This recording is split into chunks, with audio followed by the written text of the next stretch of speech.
Você está prestes a descobrir o plano de engenharia mais ambicioso e mais absurdo já imaginado para salvar a economia global de um colapso total.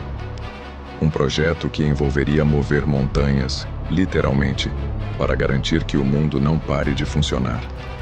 Se você nunca entendeu por que uma faixa de mar de 33 quilômetros tem o poder de paralisar o planeta inteiro, fica aqui comigo. Porque o que você vai ver nos próximos minutos vai mudar completamente a forma como você enxerga o mundo.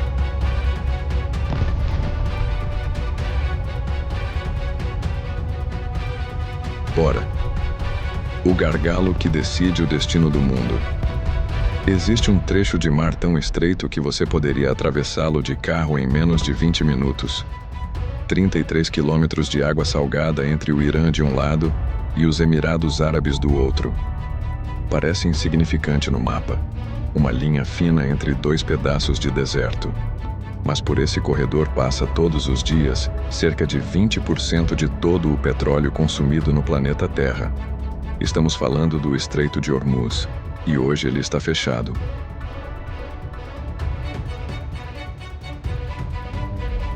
O Golfo Pérsico funciona como um lago gigantesco com uma única saída. E essa saída está neste momento minada, vigiada e sob o alcance direto da artilharia iraniana. 21 milhões de barris por dia simplesmente pararam de circular. A rota energética mais crítica da história humana virou, da noite para o dia, uma zona de guerra ativa. O mundo acordou diferente. Quem vai sangrar de verdade? Quando os noticiários ocidentais falam dessa crise, a câmera vai direto para as bolsas caindo e os preços nos postos disparando. Mas essa é a versão rasa da história. A versão que distrai. A versão que não te conta o que realmente está em jogo. Os Estados Unidos são hoje o maior produtor de petróleo do mundo. Sobreviveriam. A Europa sofre, mas diversificou suas fontes ao longo dos últimos anos e tem margem de manobra. O verdadeiro alvo desse bloqueio está em outro continente inteiro.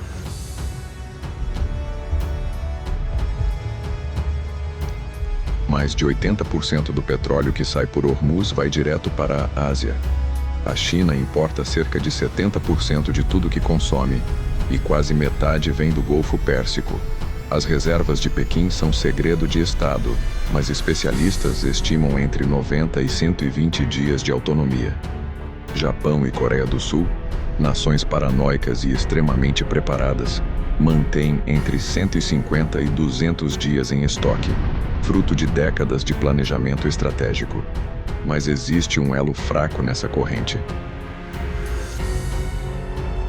Um elo enorme, vulnerável e que carrega nas costas quase 1,5 bilhão de pessoas.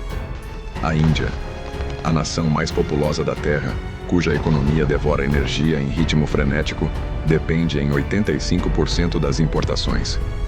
E suas reservas estatais puras durariam de 7 a 10 dias. 7 dias. Somando os estoques privados das refinarias, chegamos a no máximo 70 ou 74 dias. Metade do que a China tem, 1/3 do que o Japão mantém. Agora imagina o que acontece quando esse relógio começa a correr. Quando o pânico bater, os gigantes asiáticos vão disputar cada barril disponível no planeta, na África, nas Américas, no Mar do Norte, a qualquer preço, a qualquer custo, atropelando qualquer negociação. E aí, a Europa e os Estados Unidos vão sentir na própria pele o que significa uma guerra de leilões pelo ouro negro. Economistas já falam abertamente: o barril pode cruzar a barreira dos $300. E quando isso acontecer, nenhum país sai ileso.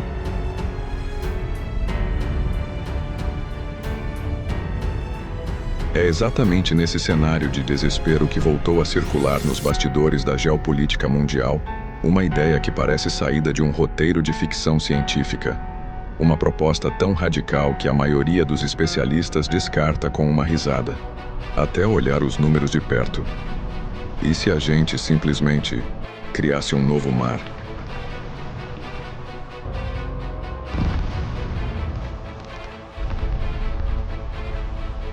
O conceito é construir um canal artificial colossal, com mais de 100 bilhões de dólares de investimento, conectando os campos de petróleo do Golfo diretamente ao Oceano Índico, fazendo superpetroleiros de 300 metros de comprimento navegarem literalmente dentro das montanhas, fora do alcance dos mísseis iranianos e protegidos pelo escudo militar americano.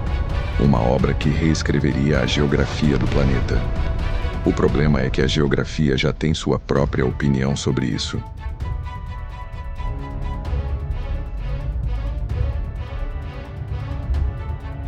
Entre o Golfo e as águas seguras do Índico, se ergue a Cordilheira de Al-Hajar, com picos que ultrapassam 2.000 metros de altitude. Para um superpetroleiro navegar com carga máxima, você precisa de um canal com pelo menos 40 metros de profundidade e largura suficiente para uma operação de 2 sentidos. O volume de rocha a ser removido seria dezenas de vezes maior do que tudo que foi escavado no Canal do Panamá, uma das maiores obras da história da humanidade.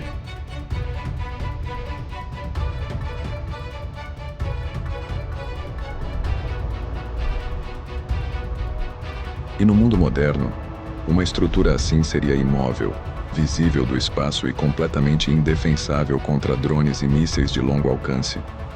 Uma obra-prima transformada em alvo. A resposta prática para não depender de um braço de mar não foi dinamitar montanhas, foi contorná-las por baixo.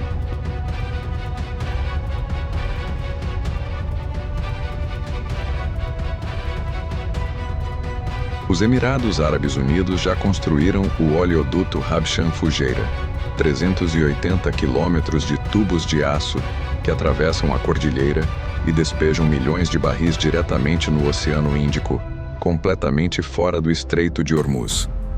A lógica militar é simples e direta.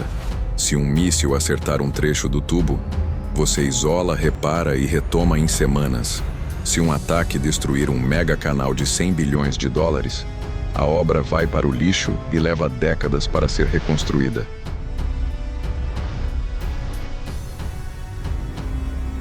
Tubos podem ser duplicados, enterrados, defendidos com baterias antiaéreas. Um mar artificial não pode. O problema é que essa solução não dá conta da demanda. Ela não é suficiente para saciar a sede de energia da Ásia e da Europa ao mesmo tempo.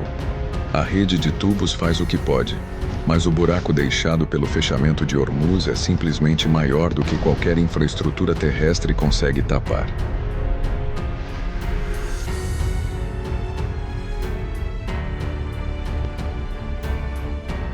O que essa crise expõe de forma brutal e sem filtro é que a arquitetura energética sobre a qual o mundo moderno foi construído é frágil como vidro. Um único estreito, uma única decisão política em Teherã.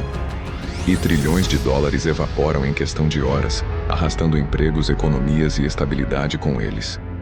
A solução definitiva não está em escavar novas rotas com explosivos. Não está em gastar 100 bilhões para mover montanhas.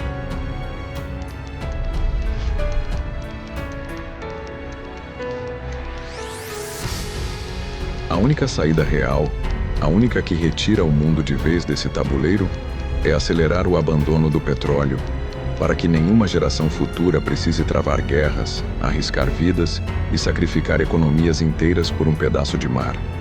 E aí, o que você acha? O mundo consegue se libertar dessa dependência antes que a próxima crise chegue? Ou essa história vai se repetir até não ter mais volta?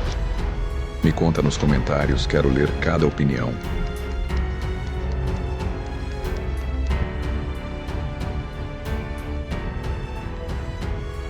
Se esse conteúdo abriu sua cabeça, compartilha com alguém que precisa entender o que está acontecendo no mundo agora. E se você ainda não segue o canal, esse é o momento certo. Tem muito mais conteúdo assim vindo por aí. Até a próxima!